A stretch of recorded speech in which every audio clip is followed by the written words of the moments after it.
ജീവദാനം.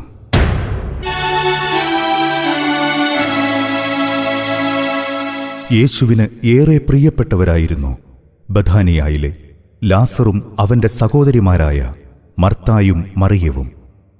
രോഗബാധിതനായി തീർന്ന ലാസർ മരിച്ചു. അതീവ ദുഃഖിതരായി തീർന്ന മർത്തായും മറിയവും യേശുവിന്റെ വരവിനായി കാത്തിരുന്നു.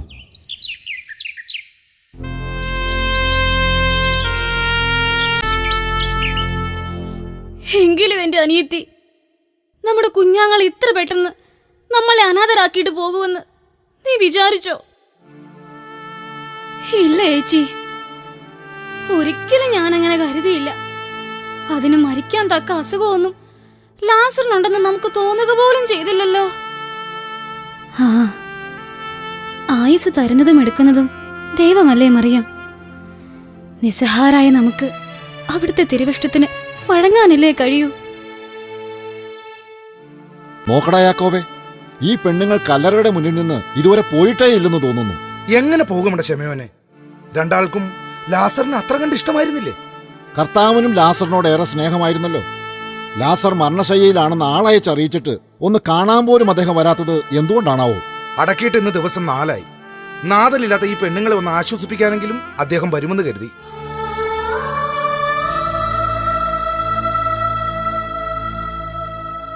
കർത്താവല്ലേ ആ വരുന്നത്? അതെ, അത് കർത്താവ് തന്നെ. അദ്ദേഹം ഇവരുടെ വീട്ടിലേക്കാണല്ലോ പോകുന്നത്.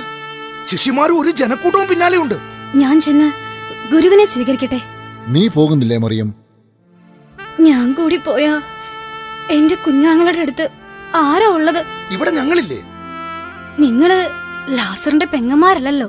അതാ, ശിഷ്യന്മാരെയും ജനങ്ങളെയും അവിടെ നിർത്തിയിട്ട് കർത്താവ് ഇങ്ങോട്ട് വരുന്നു. ഒപ്പം മർത്തായുമുണ്ട്.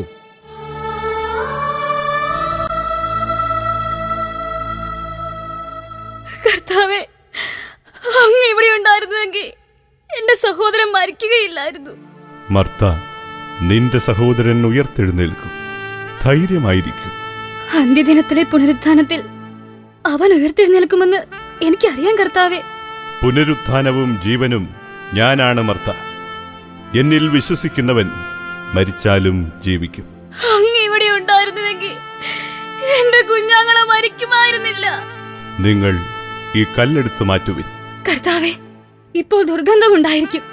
ഇത് 4-ാം ദിവസമാണ്. മർത്ത, വിശ്വസിച്ചാൽ നീ ദൈവമഹത്വം ദർശിക്കുമെന്ന് ഞാൻ നിന്നോട് പറഞ്ഞില്ലേ?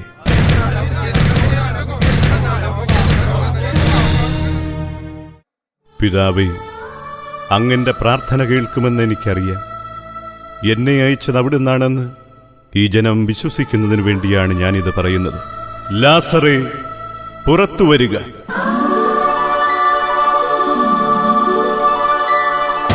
ലാസറിന്റെ കെട്ടുകൾ അഴിക്കുക. അവൻ പൊയ്ക്കൊള്ളട്ടെ. ഞങ്ങൾ വിശ്വസിക്കുന്നു കർത്താവേ, ജനതകളുടെ പാപം പോക്കുവാൻ ലോകത്തിലേക്ക് വരാനിരുന്ന ദൈവപുത്രനായ ക്രിസ്തു അങ്ങാണ്.